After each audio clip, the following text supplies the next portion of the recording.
욥기 34장 10절에서 30절에 담긴 아주 놀랍고 거대한 우주의 비밀을 들려주려고 해. 세상에는 가끔 이해할 수 없는 일들이 일어난단다. 착한 사람이 아프기도 하고 남을 괴롭히는 나쁜 사람이 떵떵거리며 잘 사는 것처럼 보일 때도 있지. 욥이라는 사람도 그랬어. 그가 너무 큰 고통 속에서 아파할 때 엘리후라는 지혜로운 청년이 나타나 이렇게 말했단다. 내 말을 들어보십시오. 전능하신 하나님은 절대로 악을 행하지 않으십니다. 그분은 사람의 행위에 따라 갚으시고 공의를 무너뜨리지 않으십니다. 조회야 상상해 보렴. 만약 하나님이 오직 자기 자신만 생각하셔서 이 세상에 불어넣으신 그분의 영, 바로 생명의 숨결인 루아흐를 거두어 가신다면 어떻게 될까? 온 세상의 모든 육체는 그 순간 곧바로 흙으로 돌아가고 말 거야. 그분은 온 우주의 생명을 쥐고 계신 분이란다. 그래서 그분 앞에서는 왕이나 귀족이라고 해서 특별한 대우를 받지 않아. 부자라고 해서 가난한 사람보다 더 사랑받는 것도 아니지. 왜냐하면 왕이든 거지든 모두 그분이 직접 손으로 지으신 똑같은 소중한 존재들이기 때문이야. 악을 행하는 사람은 아무리 짙은 어둠 속에 숨어도 다 드러나게 되어 있단다. 하나님은 복잡한 재판 과정 없이도 순식간에 강한 자들을 꺾으시고 아무도 모르게 억울한 일을 당해 부르짖는 가난한 자들의 목소리에 가장 먼저 귀를 기울이신단다. 이 세상은 결코 불공평한 채로 끝나지 않아. 하나님의 거대한 정의는 한치의 오차도 없이 일하고 계시거든. 욥은 진짜 이유를 알 수 없는 끔찍한 고통 속에 있었거든요. 하루아침에 막 재산 다 잃고 가족 잃고 자신의 몸까지 끔찍한 병에 걸렸고요. 진짜 상상만 해도 너무 고통스러워요. 근데 욥의 세 친구들은 와서 위로한답시고 네가 남몰래 죄를 지었기 때문에 신에게 벌을 받는 거다. 이렇게 얄팍하게 욥을 막 정죄하고 있었단 말이에요. 진짜 들으면서 너무 속상했을 것 같아요. 네네. 그래서 그 지루하고 고통스러운 논쟁을 지켜보던 지혜로운 청년 엘리후가 딱 입을 열면서 우리의 시야를 인간의 차원에서 그 우주적인 차원으로 완전히 확 끌어올린 거죠. 저는 그 시야가 확 넓어지는 부분이 그 편지에서 나온 생명의 숨결, 바로 루아흐에 대한 이야기였어요. 네. 그 부분 정말 인상 깊죠. 네. 하나님이 자신의 영과 호흡을 거두시면 모든 육체가 순식간에 흙으로 돌아간다고 했잖아요. 제가 이걸 딱 보면서 약간 우리가 사는 대도시의 거대한 그 중앙 전력망 있잖아요. 그게 딱 떠올랐어요. 중앙전력망이요? 어떤 점에서요? 그러니까 밤이 되면 수백만 개의 빌딩에서 막 네온 사인이 번쩍이고 사람들은 스마트폰 충전하고 엘리베이터도 막 바쁘게 움직이잖아요. 네, 그렇죠. 겉보기엔 엄청 화려하죠. 맞아요. 겉보기에는 그 빌딩이나 기계들이 자기 스스로 막 엄청난 힘을 내는 것처럼 보인단 말이죠. 그런데 그 발전소 통제실에서 누군가 메인 스위치를 탁 하고 내리는 순간 어떻게 될까요? 단 1초도 안 돼서 그 화려했던 도시 전체가 완전 암흑과 침묵에 빠지게 되겠죠. 빛을 내는 근원이 끊겼으니까요. 바로 그거예요.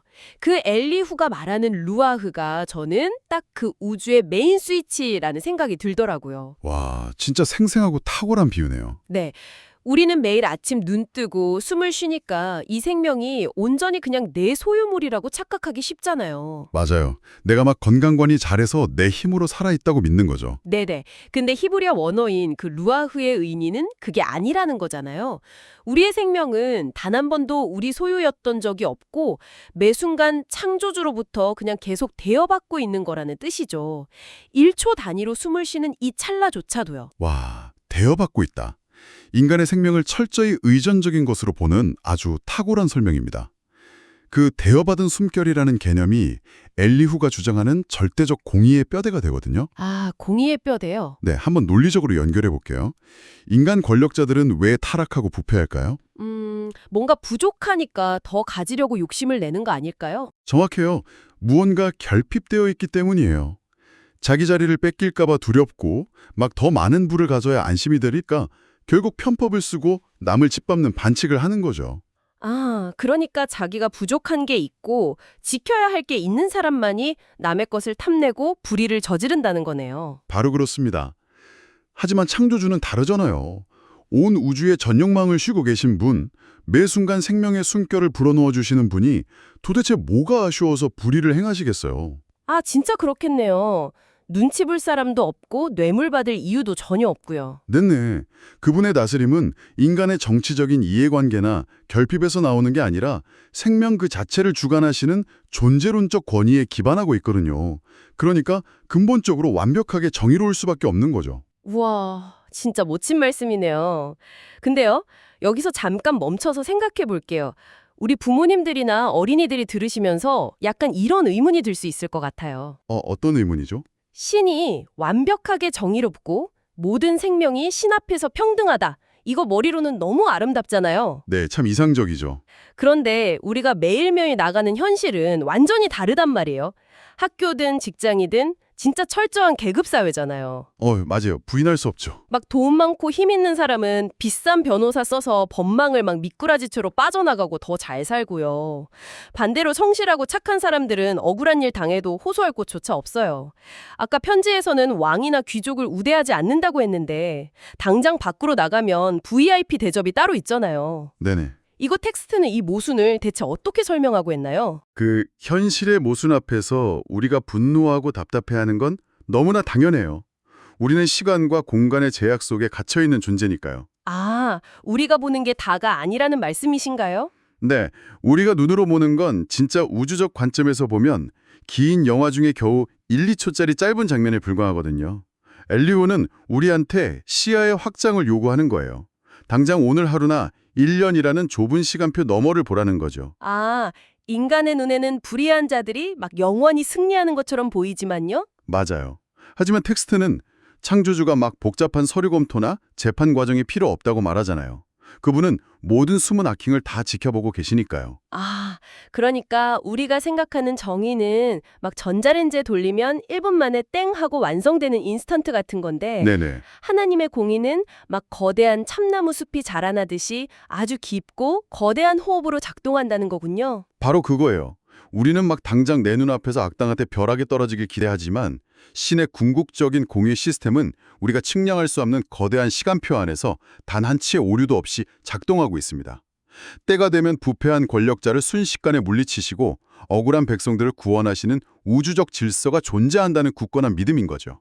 와, 인간의 얕은 생각으로 함부로 창조주의 시간표를 재단하면 안 되겠네요. 진짜 깊은 경외감이 듭니다. 근데요, 여기서 또 하나 짚고 넘어갈 게 있어요. 네, 말씀해 보세요. 방금 말씀하신 그 우주를 통제하고 악을 심판하시는 창조주의 이미지가 너무 거대하다 보니까 솔직히 저는 좀 무섭고 두렵게 느껴지거든요. 충분히 그럴 수 있죠. 온 우주의 스위치를 쥐고 계신 분 앞에서 저는 막 그저 먼지보다 작은 존재 같아서요. 아주 훌륭한 포인트입니다. 만약 이야기가 거기서 딱 끝났다면 신은 그저 저 멀리 우주 밖에서 팔짱 딱 끼고 인간의 잘잘못만 감시하는 되게 차가운 심판관에 불과했을 거예요. 맞아요.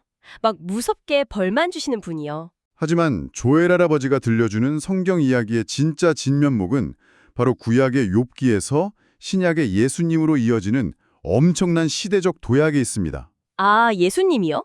네, 그 절대적이고 압도적인 공의를 가지신 창조주가 훗날 우리 곁에 도대체 어떤 모습으로 다가오셨는지를 한번 생각해 보세요. 와, 세상에. 그 연결고리를 생각하니까 저 진짜 소름이 돋았어요. 저는 이 대목 보면서 약간 텔레비전 프로그램 언더커버 보스라는 게 딱 떠올랐거든요. 오, 언더커버 보스요? 네, 막 거대한 글로벌 기업의 회장님이 있다고 쳐볼게요.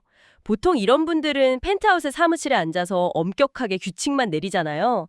규칙 어기면 다 해고야, 막 이러면서요. 네네, 그렇죠. 그런데 이 회장님이 어느 날 갑자기 그 최고급 정장을 벗어 던지고 제일 허름한 작업복을 입고 시끄러운 공장 바닥으로 직접 내려온 거예요. 오, 그것도 가장 위험하고 소외된 노동자들 곁으로 직접 말이죠. 맞아요. 그 노동자들과 똑같이 땀 흘리고 같이 밥 먹으면서 진실한 친구가 되어준 거죠. 심지어 그 노동자들이 평생을 일해도 못 갚을 엄청난 빚을 지고 막 감옥에 갈 위기에 처하니까 회장님이 자기 사지를 전부 털어서 그 빚을 대신 갚아주고 자기가 고통을 다 감당한 거예요. 와, 진짜 완벽한 비유입니다. 구약에 나타난 그 무시무시하고 완벽한 공의의 하나님이 신약의 예수님으로 오셨다는 게 딱 그런 의미잖아요. 하나님의 몸으로 오셔서 가난하고 아픈 사람들의 진짜 친구가 되어주셨다는 거. 기독교적 세계관의 정수를 너무 감동적으로 짚어주셨어요. 만약 창조주에게 차가운 공의만 있었다면 우리는 그 완벽한 기준 앞에서 한 명도 살아남지 못하고 다 흙으로 돌아갔을 거예요. 아유, 다 끝장이었겠죠. 반대로 자비만 있었다면 세상의 악과 억울함은 영원히 처벌받지 못하고 계속 방치되었을 거고요. 억울한 사람을 돕는 자비와 악을 철저히 징벌하는 공의, 이 두 가지가 역사상 가장 완벽하게 만나서 완성된 사건이 바로 십자가입니다. 자신이 직접 희생하셔서 죗값을 치르는 공의를 세우고 동시에 인간을 구원하시는 무한한 사랑을 베푸신 거죠. 아, 철저한 공의와 무한한 자비의 완벽한 결합. 진짜 머리로만 알던 게 가슴으로 혹 밀고 들어오는 느낌입니다. 자, 이렇게 수천 년 전 텍스트의 엄청난 의미를 살펴봤는데요. 근데 여기서 멈춰버리면 안 되잖아요. 아, 그럼요. 삶에 적용해야죠. 네네. 이 우주적인 섭리가 당장 내일 아침 우리 일상과 도대체 무슨 상관이 있는지 고민해봐야 할 것 같아요. 맞습니다. 이 진리가 우리 일상에 적용될 때 요구하는 건 결코 뻔한 도덕 교과서 이야기가 아닙니다. 이것은 우리의 인간관 자체를 완전히 뜯어고치는 거대한 혁명에 가깝습니다. 아, 혁명이요. 까놓고 말해서 지금 우리가 사는 세상을 보세요. 당장 스마트폰 열어서 소셜미디어만 봐도 온통 막 명품 가방, 비싼 자동차 이런 걸로 도배되어 있잖아요. 네, 물질 만능주의가 참 심각하죠. 우리 아이들도 학교 가서 친구가 무슨 아파트 사는지, 부모님이 무슨 차 타는지 무의식 중에 막 비교한다고요. 입으로는 평등을 말하지만 실제 시선은 끊임없이 사람들의 등급을 매기는 병에 걸려 있는 거죠. 렌즈를 박살낸다. 어떻게 그럴 수 있죠? 아까 우리가 이야기했던 루아흐의 비유를 다시 떠올려 보세요. 수십 층짜리 으리리한 펜트하우스에 회장님이 쉬는 숨결이나 오늘 그 빌딩 로비로 무거운 짐을 들고 뛰어 들어오는 택배 기사님이 쉬는 숨결이나 생물학적으로나 영적으로 정확히 똑같은 창조주의 배터리에서 공급받는 에너지잖아요. 아, 직업이나 은행 잔고와 전혀 상관없이 두 사람 모두 1초 단위로 똑같은 생명을 대여받아서 호흡하고 있다는 거군요. 맞습니다. 그 사실을 진정으로 깨달으면 겉모습이나 가진 물건으로 사람을 차별한다는 게 얼마나 우스꽝스럽고 무의미한 짓인지 알게 됩니다. 창조주 앞에서는 최고급 옷을 입었든 낡은 작업복을 입었든 다 똑같이 루아흐를 빌려 쓰는 동등하고 존귀한 피조물일 뿐이니까요. 진짜 그러네요. 네, 나보다 권력과 돈이 많다고 비굴하게 굴 필요도 없고 반대로 나보다 약하다고 해서 함부로 대할 권리도 우리에겐 전혀 없는 겁니다. 와, 세상을 그렇게 루아흐의 렌즈로 바라본다면 정말 사람 대하는 태도가 180도 달라질 수밖에 없겠네요. 당장 오늘 나를 힘들게 하는 막 까다로운 사람조차도 나와 똑같은 숨결을 공유하는 귀한 존재라는 걸 기억하게 될 테니까요. 그럼요. 이 원리를 가슴에 새긴다면 나보다 힘든 사람에게 따뜻한 손을 내미는 일이 단순한 동정이 아니라 같은 생명을 호흡하는 자로서의 마땅한 의무이자 사랑이 되는 거군요. 바로 그것입니다. 엘리후의 그 어렵고 웅장했던 신학적 변증이 결국 내 곁에 있는 이웃을 향한 차별 없는 따뜻한 사랑이라는 가장 실천적인 결론으로 내려앉는 거죠. 네, 정말 긴 호흡으로 욥기의 깊은 바다를 항해한 기분입니다. 조엘 할아버지가 들려주었던 이 따뜻하고 거대한 이야기가 오늘 이 시간을 함께 하신 모든 분들의 마음속에 새로운 생명의 숨결로 불어넣어졌기를 바랍니다. 저도 오늘 참 많은 걸 느끼는 시간이었습니다.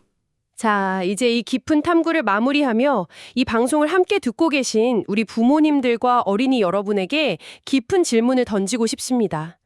생명의 숨결을 거저 허락하신 창조주의 완벽한 공의와 사랑 앞에서 여러분은 오늘 무엇을 결심했나요? 여러분의 일상 속에서 다른 사람을 차별 없이 바라보는 작은 용기들이 각자의 마음속에 결단으로 세워지는 시간이 되기를 진심으로 바랍니다. 네, 온 우주의 생명과 숨결을 쥐고 계신 창조주 하나님, 오늘 우리가 내쉬는 이 작은 숨결조차도 하나님이 거저 빌려주신 은혜의 선물임을 깨닫게 하시니 감사합니다. 세상의 헛돈 욕심이나 눈에 보이는 겉모습으로 사람을 차별하지 않게 하시고 내 곁에 있는 모든 사람이 하나님이 지으신 동등하고 존귀한 존재임을 기억하게 해주세요.